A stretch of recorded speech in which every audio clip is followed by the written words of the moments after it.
Okay, raise your hand if you like mosquitoes. Yeah, that's what I thought. There is no sound on Earth more annoying than that tiny high-pitched whine right next to your ear at 3 in the morning. You know exactly what I'm talking about. You're half asleep, you hear it, and you just slap yourself in the face. In the dark. Like an idiot. You miss, obviously. And now you're wide awake, lights on, standing on your bed with a rolled-up newspaper like some kind of deranged hunter. We've all been there. Every single one of us. But here's the thing most people don't think about. Mosquitoes aren't just annoying. They're actually the most dangerous thing alive. Like, we think of sharks as these terrifying killing machines, right? Sharks kill about 10 people a year. 10. That's it. Snakes? Around 50,000. Still not even close. Mosquitoes? Over 700,000 people. Every single year. Not even close to second place. Malaria, dengue, Zika, yellow fever. These little things are basically flying dirty needles, and they've killed more humans throughout history than every war we've ever fought. Combined. So here's what gets me. We're humans. We split the atom. We put people on the moon. I'm talking to you right now through a glowing rectangle that fits in your pocket and connects to literally all of human knowledge. And we actually have the technology, right now, today, to wipe mosquitoes off the planet. Permanently. There's a genetic kill switch sitting in a lab as we speak. So why haven't we used it? Why are we still getting eaten alive every summer? Why haven't we deleted mosquitoes? Yet.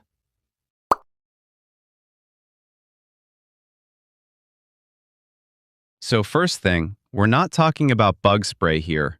We're not talking about those weird blue light zappers your uncle has on his porch. That stuff is amateur hour. We're talking about hacking DNA. And look, we actually tried the brute force approach already. Back in the 1960s, Brazil went absolutely nuclear on mosquitoes with DDT. Just drench the entire country in chemicals. And you know what? It worked.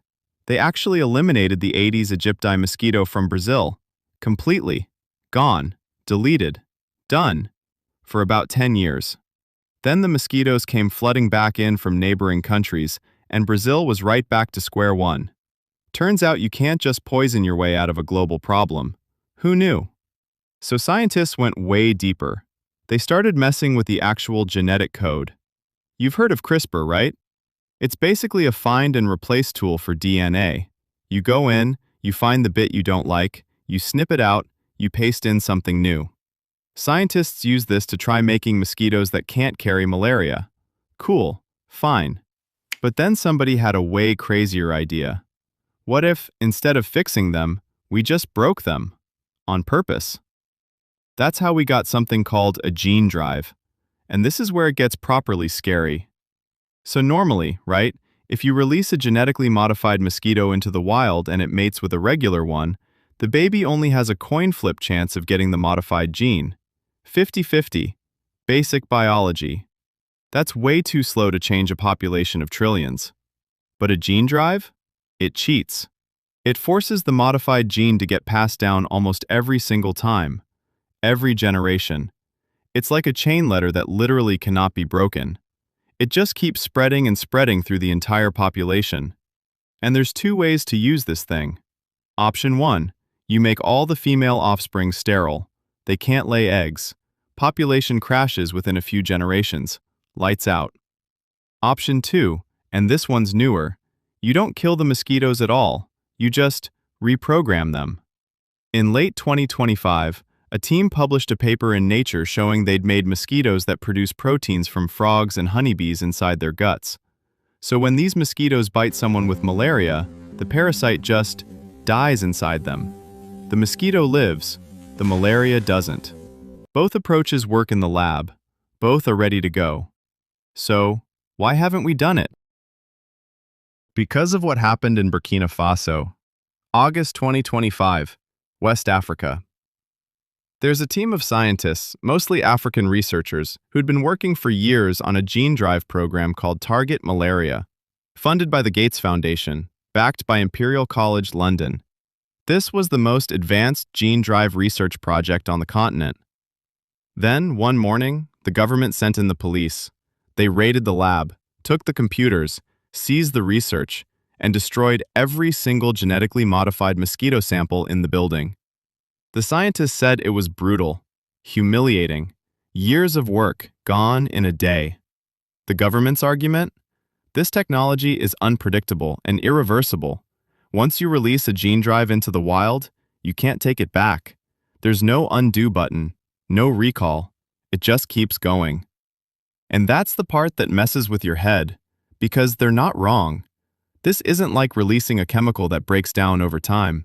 A gene drive is self-perpetuating. It copies itself into every future generation forever. You release it once, and that's it. It's out there doing its thing whether you like it or not. That's a level of permanent we don't really have a word for.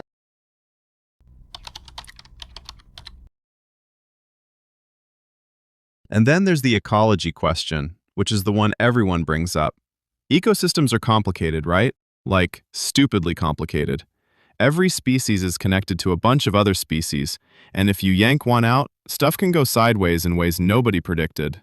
But here's something most people get wrong about this. There are over 3,500 species of mosquitoes on this planet. Only about 100 of them bite humans, and only around 50 carry diseases. So we're not actually talking about wiping out mosquitoes. We'd be targeting a handful of specific species out of thousands. And most ecologists, when you actually ask them, will tell you that removing those specific species would probably cause not that much damage. The bats and birds and fish that eat mosquitoes, they mostly eat the other 3,400 species. The Arctic swarms that mess with caribou migration, different species entirely. But probably not that much damage is a really uncomfortable phrase when you're talking about something you can never undo. Nobody wants to be the scientist who said, "It'll probably be fine," right before the ecosystem collapsed. But honestly, forget the bats, forget the fish. The thing that actually keeps scientists up at night is way simpler than ecology. It's about the door we'd be opening. If we prove, like definitively prove, that you can use genetic engineering to code an entire species out of existence, what happens next? Who else wants that power? Because a gene drive doesn't care about your intentions, it's just a tool. If it works on mosquitoes, it works on anything that reproduces sexually. Agricultural pests, invasive species, somebody's crops, somebody's livestock. The gap between saving millions of lives and weaponizing biology is way thinner than any of us want to admit. And once you prove it's possible, good luck putting that genie back in the bottle. We're not just deciding whether to kill mosquitoes here. We're deciding whether humanity gets the admin password to the entire natural world. And honestly, look at us. We crash our own economies every 10 years. Maybe we shouldn't be trusted with that kind of power just yet. So where does that leave us? Stuck, basically. Holding a loaded weapon aimed at the deadliest creature on Earth, and our hands won't stop shaking. But we're not doing nothing. That's the part people miss. In Brazil, right now, a company called Flitter just opened the world's largest mosquito factory. And yeah, I know how weird that sounds, but they're producing 190 million mosquito eggs every week, infected with a bacteria called Wolbachia that blocks dengue transmission. In Indonesia, this same approach cut dengue by 77%. Hospitalizations dropped 86%. No gene drives, no extinction. Just nature hacking nature. Meanwhile, 25 African countries started rolling out malaria vaccines to kids. And a brand new anti-malarial drug, the first one in 25 years, just passed its final round of trials. So, we're fighting this thing, on a bunch of different fronts. And slowly, really slowly, we're actually winning.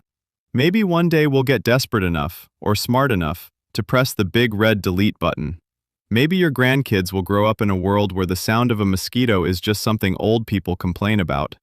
Or maybe we figure out how to beat them without becoming the kind of species that goes around casually deleting other species from existence. Either way, the mosquitoes' days are numbered. We just haven't picked the number yet. But speaking of things that could end us, if humans accidentally breaking the world with bad code scares you, imagine what happens when an alien civilization decides that we're the pests. We've been looking for them for decades. And the silence? It's getting louder. Click here to find out why the universe is so quiet, and why finding aliens might actually be the worst news we ever get. See you there.